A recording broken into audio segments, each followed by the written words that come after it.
दोस्तों आज मैं आपको जो बिजनेस बता रहा हूँ ये कबाड़ का बिजनेस है। बहुत बढ़िया मार्केट है और बहुत कम पूंजी से आपको चाहे तो शुरू भी कर सकते हैं। मैं बता रहा हूँ तरीका करना क्या है, घबराइए मत, बिल्कुल आराम से सुनिए। क्योंकि जो भी मैं वीडियोस बनाता हूँ मैं सोचता हूँ 10,000, 20,000, 30,000, 50,000 रुपए में कम से कम लागत में आप कैसे उसको शुरू कर सकते हैं। कबाड़ का बिजनेस एक ऐसा बिजनेस है जो हर वक्त हर इंसान को जरूरत पड़ता है। वहां पे आदमी जाता है या फिर खरीदने के लिए या फिर बेचने के लिए, है ना। हर इंसान की जरूरत है। मैं आपको बता रहा हूं कि कम से कम लागत में इसको कैसे स्टार्ट कर सकते हैं, समझिएगा, है ना। और वीडियोस को अंत तक जरूर देखिएगा। एक लाइक जरूर कर दीजिएगा।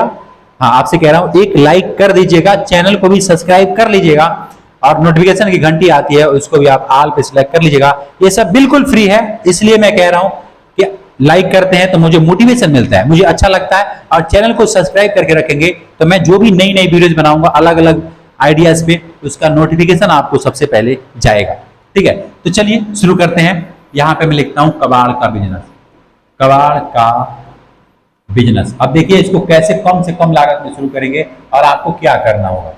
ठीक है, ये कबाड़ का बिजनेस क्यों करना है पहले मैं आपको बता दूं क्यों करना है। कबाड़ का बिजनेस क्यों करना है, सबसे पहले ये समझना पड़ेगा आपको।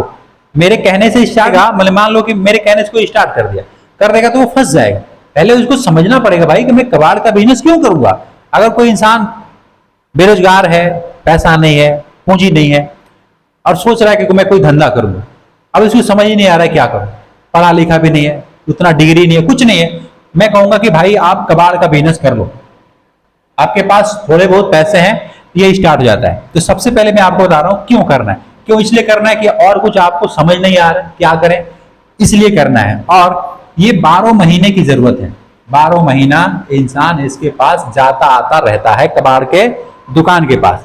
अब देखो आपके घर में कुछ भी कबाड़ होता है, क्या करते हो, उसको बेचते हो कि नहीं बेचते? हर कोई बेचता है। अच्छा, जो कबाड़ खरीदते हैं उनको क्या बेनिफिट होता है? उनको ये बेनिफिट होता है कि वो समझ चुके हैं इस बात को कि भाई मैं कुछ भी खरीद लूंगा, जैसे लोहा खरीदा, ठीक है, या प्लास्टिक खरीदा, है ना, या फिर पित्तल, है ना, कुछ भी A to Z कोई भी प्रोडक्ट खरीदा तो इसको खरीदने वाले लोग आते हैं। मैं आपको बता रहा हूं कैसे। जैसे मान लो मेरा एक ट्रैक्टर है घर में और उस ट्रैक्टर का ना एक जो धुर्रा होता है ना, धुर्रा जो पहिया होता है, उस पहिया के बीच में एक ऐसा चीज लगा होता है ट्रैक्टर के आगे वाले पहिए में, है ना, वो टूट गया था। बता रहा हूं क्यों ये जरूरी है आपको करना। वो टूट गया था तो अब मैं गया उसको खरीदने के लिए नवे दुकान पे उस चीज का दाम था 1200 रुपए। कितना? 1200 रुपए। स्वराज ट्रैक्टर है मेरा, है ना, मैं लिख देता हूं यहाँ पे, स्वराज ट्रैक्टर है। तो उस दुकान पे इस प्रोडक्ट का दाम था कितना? 1200 रुपए। अब मैंने सोचा यार 1200 रुपए यानी ज्यादा है ना, नवा है और वो भी ओरिजिनल लोहा नहीं मिल रहा है। जो मेरा ट्रैक्टर है वो पुराना लोहा है और उसका जो लोहा मजबूत है। जैसे पहले आते थे ना लोहा, आपने देखा होगा पहले कोई भी मशीन का पार्ट आता था तो वो मजबूत होता था, मोटी चादर का लोहे होता था। लेकिन अभी जो आ रहा है तो वो थोड़ा हल्का है ना। तो मुझे लगा यार एक काम करता हूं, मैं क्यों ना एक बार जा करके कबाड़ में देखता हूं।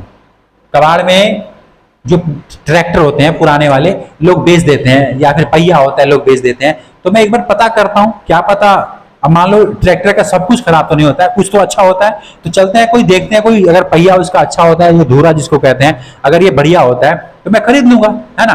तो मैं गया कबाड़ में और वहां पे गया तो वो है एक प्रोडक्ट था, वो जो मुझे चाहिए था ये प्रोडक्ट था। लेकिन वो बोल रहा है कि मैं 500 रुपए से 1 रुपए कम नहीं लूंगा, और वो भी ओखा होकर, मतलब चौड़ा होकर बोल रहा है लेना है तो लो, नहीं तो निकलो, मेरा टाइम खराब मत करो, 500 रुपए से एक चवन्नी कम ना करूंगा। मैंने कहा हाँ यार, अब मतलब देखो ये प्रोडक्ट 500 में दे रहा है, खरीदा होगा उसने 100 या 150 रुपए में, कोई बात नहीं, 100-150 में खरीदा होगा, कोई बात नहीं, वो 500 मांग रहा है, उसका भी कोई बात नहीं। लेकिन वो जो बात मेरे को बोला ना, वो बात जो मेरे को बोला, वो कह रहा है कि लेना है तो ले, नहीं तो निकल, मेरा टाइम खराब मत कर। तेरे जैसे दिन भर में बहुत आते हैं बहुत जाते हैं। मैंने बस उसको इतना ही कहा था कि भाई आप 500 मांग रहे हो, कुछ कम कर लो, पुराना चीज है, कबाड़ का चीज है और 500 आप मांग रहे हो, अरे कुछ कम कर लो यार। वो कह रहा है लेना है तो ले, नहीं तो निकल, मेरा टाइम खराब मत कर। क्यों बोला, उसके पीछे बहुत बड़ी रीजन है। मुझे उसी वक्त समझ में आ गया कि ये जो प्रोडक्ट लेकर के बैठा है ये जानता है कि इसका कस्टमर आज नहीं तो कल हमारे पास आएगा। ये लोहा है, जितना पुराना होगा उतना ज्यादा इसका प्राइस बढ़ेगा, उतने ज्यादा किसी न किसी को ये जरूरत पड़ेगा, और जब जरूरत पड़ेगा तो हमारे पास वो आएगा, है ना। उसको ये इस बात को अच्छे तरीके से विश्वास है, और उसी दम पे वो बोल रहा है लेना है तो ले, नहीं तो निकल। मतलब मैं तो आपको एकदम नॉर्मल बता रहा हूं ना, उतना उसने इतना गुस्से वाली बात की, मेरे को गुस्सा आया लेकिन समझ में भी आया, है ना। मैंने उस पर रिएक्ट नहीं किया, मैं कहा भाई इसका प्रोडक्ट है, मर्जी इसकी है, कम करेगा नहीं करेगा, देगा नहीं देगा। लेकिन मुझे एक बात समझ में आ गया कि ये किस एटीट्यूड से बोल रहा है ना। और वही चीज मैं आपको बताना चाहता कि कबाड़ का एक ऐसा बिजनेस है, मैंने उसको खरीदा और ला करके लगा भी लिया, बढ़िया चलता है।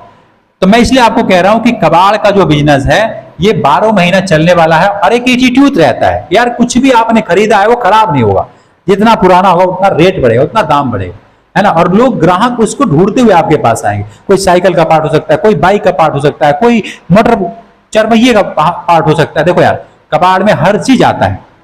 अब आप कहेंगे चलो ये तो समझ आता है भाई, अब इसको स्टार्ट कैसे करें, जल्दी बताओ कि भाई हम स्टार्ट कैसे करें। मैं कहता हूं अगर आप 10,000 से शुरू करना चाहते हैं तब तो आपको रेडी से खरीदना होगा, लेकिन अगर आप 50,000 रुपए से स्टार्ट करते हैं तो आपको एक रेडी और प्लस एक जगह भी चाहिए, ठीक है। अगर आप उसको 2 लाख 3 लाख से स्टार्ट करना चाहते हो तो आपके पास एक जगह होना चाहिए। रेडी वाले खुद आपके पास वो प्रोडक्ट ला करके देंगे, और वहां उन लोगों से खरीदेंगे, रेडी वालों से। और उसके लिए जब आपने मतलब देखो 10,000 से स्टार्ट करना है तो कोई टेंशन उतना नहीं है, 50,000 से भी करना है तो उतना टेंशन नहीं है। लेकिन अगर आप 2-3 लाख 5 लाख लगा करके आप एक बढ़िया सा बड़ा सा खोलना चाहते हो तो उसके लिए जो है ना जीएसटी वगैरह आपको जो नंबर होता है वो ले लेना चाहिए, है ना। जीएसटी नंबर ले लेना चाहिए और ले करके बड़ी आसान से धंधा करो ना यार, कौन आपको रोक रहा है।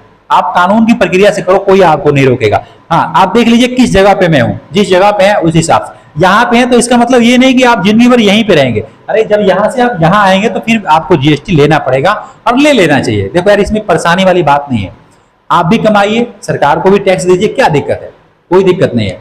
समझने में दिक्कत है इसलिए लोग डरते हैं, है ना। जीएसटी से डरना नहीं चाहिए। बहुत से लोग हैं जीएसटी से डरते हैं, अरे भाई डरने वाली क्या बात है। सरकार का रूल है, रूल के खिलाफ तो आप नहीं जाओगे ना, कानून है, कानून व्यवस्था है, उसके खिलाफ तो कोई नहीं जा सकता ना। तो इसलिए, और वो भी किसी न किसी के भले के लिए बनाया गया है। अब किसी अपने चॉइस के लिए नहीं बनाया गया है जीएसटी, वो किसी न किसी के भले के लिए बनाया गया है मेरे हिसाब से। बाकी बहुत सी लोग हैं इसमें कमेंट करके अपना ज्ञान देंगे, अब वो क्या कहते हैं क्या मैं तो नहीं जानता, लेकिन हाँ मैं इतना जरूर जानता हूं कि कोई भी रूल बनता है इंसान की भलाई के लिए बनता है, ना कि उससे नुकसान के लिए बनाया जाता है कि किसी को नुकसान हो।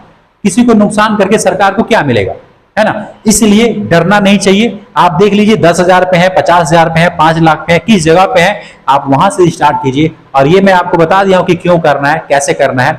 हाँ, इससे भी बहुत अच्छे तरीके से जानकारी आपको वो देगा जो इंसान किया होगा, जो इंसान कबाड़ का धंधा किया होगा। उससे जा करके आराम से बैठ करके हफ्ता 10 दिन रोज रोज जा करके देखिए कि किस तरीके से वो मार्केटिंग किया है, किस तरीके से कस्टमर उसके पास आते हैं, किस तरीके से रेडी वालों से बात करता है, क्या उसको देता है, किस हिसाब से खरीदता है। ये सब आपको जानना पड़ेगा और जान करके सीखना पड़ेगा। सीख करके फिर इसको स्टार्ट कीजिएगा। इस वीडियो को देख करके तुरंत स्टार्ट मत कीजिएगा। ये मैं सोच ले कि मुझे सब पता है मैं कर लूंगा, नहीं कर पाएंगे, बहुत बुरे तरीके से फेल हो जाएंगे। मैं आपको ये भी बता रहा हूं, पहले सीखना होता है, समझना होता है, फिर स्टार्ट करना होता है। ठीक है, उम्मीद करता हूं दोस्तों मैंने आपको जो समझाना चाहा समझ में आया होगा। समझ में आया तो वीडियोस को लाइक कीजिएगा, चैनल को सब्सक्राइब जरूर कीजिएगा। मैं मिलता हूं फिर आपसे नेक्स्ट वीडियो में नए बिजनेस आइडियाज के साथ। तब तक के लिए खुश रहिए, खुशियां बांटते रहिए। जय हिंद।